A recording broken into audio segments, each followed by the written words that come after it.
दोस्तों, आज हम बहुत ही मज़ेदार और व्यापारिक कंसेप्ट के ऊपर चर्चा करने वाले हैं। नाम है प्रॉफिट एंड लॉस, जो कक्षा 5 से शुरू हो जाता है और कक्षा 8 तक के सिलेबस में सम्मिलित रहता है।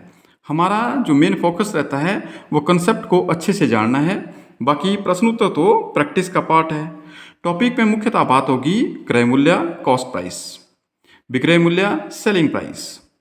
फिर बात करेंगे हानि और लाभ की, प्रॉफिट एंड लॉस की, और बात करेंगे कुछ महत्वपूर्ण कंडीशंस की जो कम्पिटिटिव पॉइंट ऑफ व्यू से समझना बहुत ही जरूरी है। वो कंडीशन बहुत ही हेल्पफुल रहेंगी जब हम कभी कम्पिटिटिव एग्जाम देते हैं। तो बात करते हैं क्रय मूल्य की, कॉस्ट प्राइस की। जब हम कोई वस्तु खरीदते हैं तो वह वस्तु का क्रय मूल्य कहलाता है। विक्रय मूल्य, सेलिंग प्राइस, जब हम कोई वस्तु बेचते हैं तो वह वस्तु का विक्रय मूल्य कहलाता है।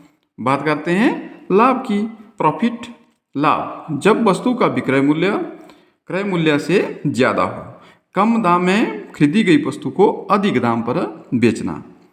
लाभ का जो फॉर्मूला है वह है विक्रय मूल्य माइनस क्रय मूल्य।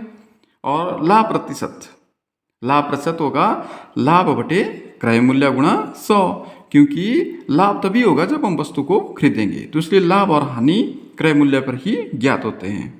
बात करते हैं हानि की, लॉस, जब वस्तु का क्रय मूल्य विक्रय मूल्य से अधिक हो, अधिक दाम में खरीदी गई वस्तु को कम दाम में बेचना, तो ऐसी स्थिति में हानि होती है। हानि का जो सूत्र है वह है क्रय मूल्य माइनस विक्रय मूल्य, क्योंकि क्रय मूल्य इसमें अधिक होगा और विक्रय मूल्य कम होगा। उसी प्रकार हम हानि प्रतिशत भी ज्ञात करेंगे। हानि प्रतिशत बराबर है हानि बटा क्रय मूल्य गुणा 100। यहाँ भी क्रय मूल्य पे ही हानि ज्ञात की जाएगी। बात करते हैं लाभ और हानि के कुछ महत्वपूर्ण सूत्रों की। इसके अलावा भी लाभ हानि के कुछ एक सूत्र हैं, उनकी बात कर लेते हैं। जैसे विक्रय मूल्य अगर हमने ज्ञात करना है और हमारे पास क्रय मूल्य जब दिया हो ऐसी स्थिति में और हमें लाभ हुआ हो, तो विक्रय मूल्य बराबर है क्रय मूल्य गुणा ब्रैकेट 1 जमा लाभ प्रतिशत बटे 100, और हम ब्रैकेट क्लोज कर देते हैं।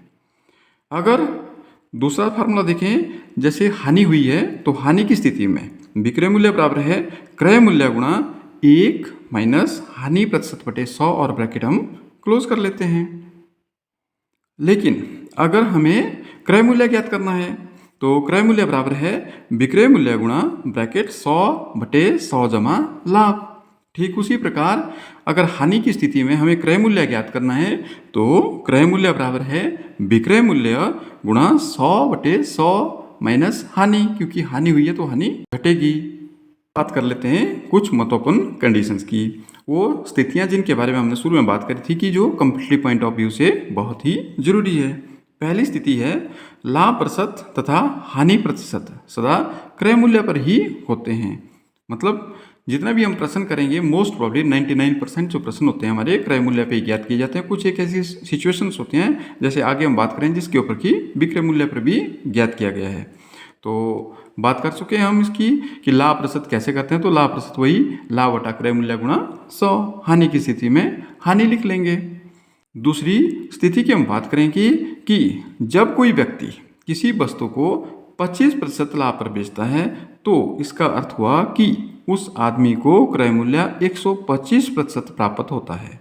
इसी प्रकार जब कोई आदमी किसी वस्तु को 20% हानि पर बेचता है तो इसका अर्थ हुआ कि उस आदमी को क्रय मूल्य का 80% प्राप्त होता है। नंबर 3, तीसरी जो कंडीशन है, यदि दो वस्तुओं का क्रय मूल्य समान हो और यदि एक को X% लाभ पर बेचा गया और दूसरी को X% हानि पर बेचा जाता है तो इस क्रय विक्रय में ना तो लाभ हुआ ना ही हानि हुई। जैसे दो वस्तुओं का क्रय मूल्य 100 रुपये है, पहली वस्तु को 10% लाभ पर बेचा गया, यानी उसे हमने 110 रुपये में बेचा, और दूसरी वस्तु को 10% हानि पर बेचा गया, यानी उस वस्तु को हमने 90 रुपये में बेचा।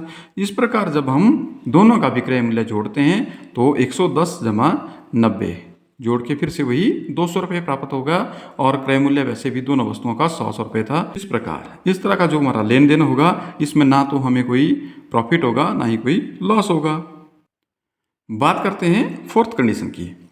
यदि दो वस्तुओं का विक्रय मूल्य समान है, प्रत्येक को 20% लाभ पर और 20% हानि पर बेचा जाता है, तो इस पूरे सौदे में उसे कितने प्रतिशत का लाभ या हानि होगी।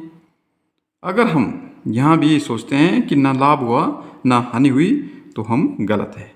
क्यों? क्योंकि हम जानते हैं कि लाभ और हानि प्रतिशत क्रय मूल्य पे ज्ञात किए जाते हैं, परंतु यहाँ पर विक्रय मूल्य की बात कर रहा है कि दोनों को बेचा गया है बराबर मूल्य के ऊपर। लेकिन हमें यह बात तो मालूम नहीं है कि उनका क्रय मूल्य वास्तव में क्या है।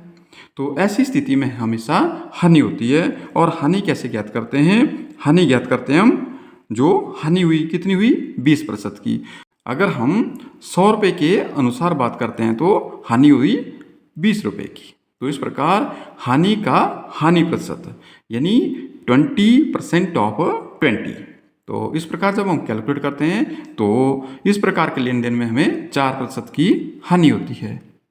बात करते हैं पांचवी स्थिति की, यानी फिफ्थ कंडीशन। जब किसी वस्तु को संख्या में बेचने पर वस्तु की संख्या में लाभ या हानि होती है, यानी वस्तु की संख्या में ही लाभ और हानि हो रही है, तो उसका लाभ या हानि प्रतिशत विक्रय मूल्य पर ज्ञात किया जाता है। इसे हम इस प्रकार से समझ सकते हैं, जैसे यदि 20 वस्तुओं का क्रय मूल्य 16 वस्तुओं के विक्रय मूल्य के बराबर है, तो लाभ प्रतिशत क्या होगा? क्योंकि लाभ ही हुआ है। कैसे? क्योंकि उसने 20 वस्तुएं खरीदी है और बेची अभी 16 ही वस्तुएं, लेकिन जो 20 वस्तुएं जितने रुपए में खरीदी थी, उनका जो क्रय मूल्य है वो 16 वस्तुओं को बेचने से ही पूरा कर लिया गया है। ऐसे में उसे अभी 4 वस्तुएं बेचने को बाकी हैं। वो 4 वस्तुएं और भी बेचेगा, तो बात तो लाभ की हो रही है, लाभ ही होगा उसे। तो ऐसी स्थिति में हम लिखेंगे लाभ प्रतिशत बराबर है 20 - 16/16। 16 क्या है यहाँ पे? विक्रय मूल्य है। तो ऐसी स्थिति में कई बार जब संख्या में किसी वस्तु को बेचा जाता है और लाभ और हानि की स्थिति आती है, तब हमें क्रय मूल्य के स्थान पर विक्रय मूल्य लेना पड़ता है। और यहाँ पर लिखेंगे 20 - 16/16 × 100, और हमारे पास जो प्रॉफिट आता है वो होता है 25%। आज की वीडियो में हमने केवल प्रॉफिट एंड लॉस, जो क्रय मूल्य और विक्रय मूल्य, उनके सूत्रों के बारे में बात करी, और बात करी उन महत्वपूर्ण कंडीशंस की जो कि हमारे लिए बहुत ही ज़रूरी है जब भी हम प्रश्नों को सॉल्व करेंगे। तो आज के वीडियो में सिर्फ इतना ही। नेक्स्ट वीडियो में हम कॉन्सेप्ट को सिंपल प्रश्नों के आधार पर और अच्छे से समझेंगे। वीडियो कैसा लगा कमेंट जरूर कीजिएगा। चैनल पे नए हो तो सब्सक्राइब करना ना भूलिएगा। Thank you.